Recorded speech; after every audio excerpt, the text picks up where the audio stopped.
پہلا سوال کریں گے مظفر آباد والوں سے، بتائیے جب کوئی مکمل قرآن پڑھ لے تو اسے کیا کرنا چاہیے؟ 25 سیکنڈ ہیں ہر سوال کے جواب دینے کے لیے، ضرور مشورہ کیجئے مگر 25 سیکنڈ کے اندر کیجئے۔ جتنے یہاں پر حاضرین اور ناظرین ہیں آپ بھی سوچیں کیا اس سوال کا جواب ہمیں آتا ہے؟ نہیں آتا تو آج علم دین سیکھ لیجئے۔ تقریباً 10 سیکنڈ رہ گئے ہیں، مائک آن کریں گے جی۔ جب کوئی شخص قرآن پاک مکمل کر لے تو سنت یہ ہے کہ وہ قرآن پاک مکمل کرنے کے ساتھ ساتھ دوسرا قرآن پاک شروع کر دے، سورہ فاتحہ سے لے کر سورہ بقرہ کی 5 آیات پڑھ لے اور دوستوں وغیرہ کو بلا کر دعا کروائے۔ جب آپ نے جواب دینا شروع کیا تو مجھے ایسا لگا کہ مظفر آباد کی پہلے سوال میں ہی غلطی ہو گئی ہے، کیونکہ آپ نے جو جواب دیا ہے، جو میرے پاس جواب لکھا ہے وہ کیا ہے کہ حضرت انس بن مالک رضی اللہ تعالیٰ عنہ ختم قرآن کے دن اپنے قرابت داروں اور دوستوں کو جمع کرتے اور دعا کیا کرتے، اور پھر آگے لکھا ہے کہ حدیث پاک میں ہے کہ یہ قبولیت کا وقت ہوتا ہے۔ ناظرین جب بھی آپ دعا کریں قرآن پاک ختم ہو، خاص دعا کریں کہ ختم قرآن قبولیت کا وقت ہوتا ہے، یہ دعا کی قبولیت کا وقت ہوتا ہے۔ اور پھر فرمایا کہ ختم قرآن کرنے والے کو چاہیے کہ ساتھ ہی دوسرا قرآن بھی شروع کر دے اور سورہ فاتحہ سے لے کر سورہ بقرہ کی 5 آیات پڑھ کر دعا مانگے۔ تو آپ نے جواب تو دیا ہے مگر پورا نہیں دیا ہے۔ اب یہ دیکھنا ہوگا، مجلس سے پوچھنا ہوگا کہ آپ کو پورے 2 نمبر دیے جائیں گے یا 1 نمبر دیا جائے گا۔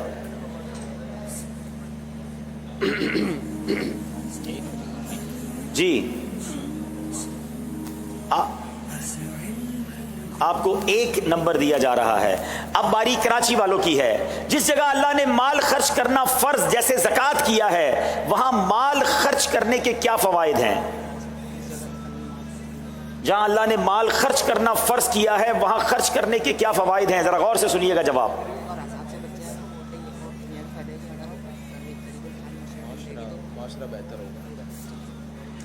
اس میں دینی اور دنیاوی دونوں فوائد ہیں۔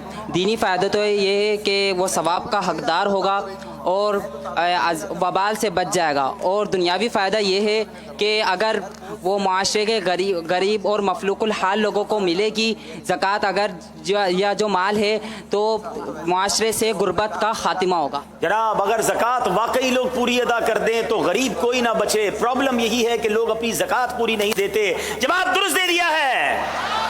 اتنے سارے لوگ ہیں پھر تو کیسی آواز آنی چاہیے سبحان اللہ کی، مل کر کیا کہیں گے؟ ذکر اللہ کی نیت کر لیں تو ایک بار سبحان اللہ کہنے پر جنت میں درخت لگا دیا جاتا ہے۔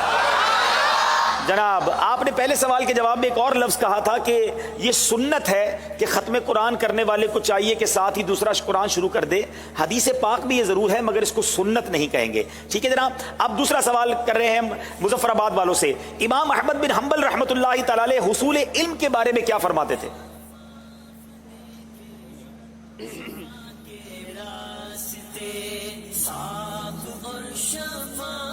حضرت سیدنا امام احمد بن حنبل رحمۃ اللہ تعالی علیہ ارشاد فرمایا کہ میں تب تک علم حاصل کرتا رہوں گا جب تک قبر میں نہ چلا جاؤں۔ جب تک قبر میں نہ چلا جاؤں علم حاصل کرنا نہیں چھوڑوں گا۔ جواب درست دے دیا ہے۔ بزرگوں کا انداز دیکھیں کہ میں قبر میں جانے تک علم دین سیکھوں گا۔ آج اتنے سارے ناظرین اور حاضرین مجھے سن رہے ہوں گے، ہم کتنا علم دین حاصل کرتے ہیں یہ غور کرنا ہے۔ باری ہے کراچی والوں کی۔ حضرت اکرمہ رحمۃ اللہ تعالی علیہ نے علم کی کیا قیمت بیان کی ہے؟ ناظرین کیا علم کی بھی کوئی قیمت ہوتی ہے؟ آئیے ذرا اس کا جواب سنتے ہیں۔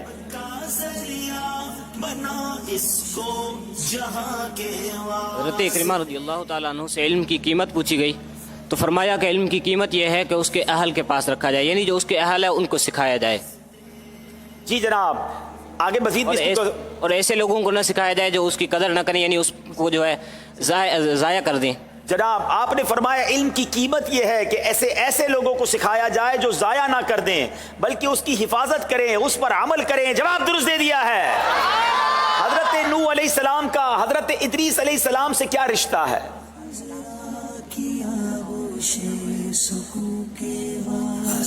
حضرت سیدنا ادریس علی نبینا وعلیہ الصلاۃ والسلام حضرت نوح علی نبینا وعلیہ الصلاۃ والسلام کے پردادا ہیں۔ ناظرین کیا آپ کو معلوم ہے کہ حضرت نوح اور حضرت ادریس کے درمیان کیا رشتہ تھا؟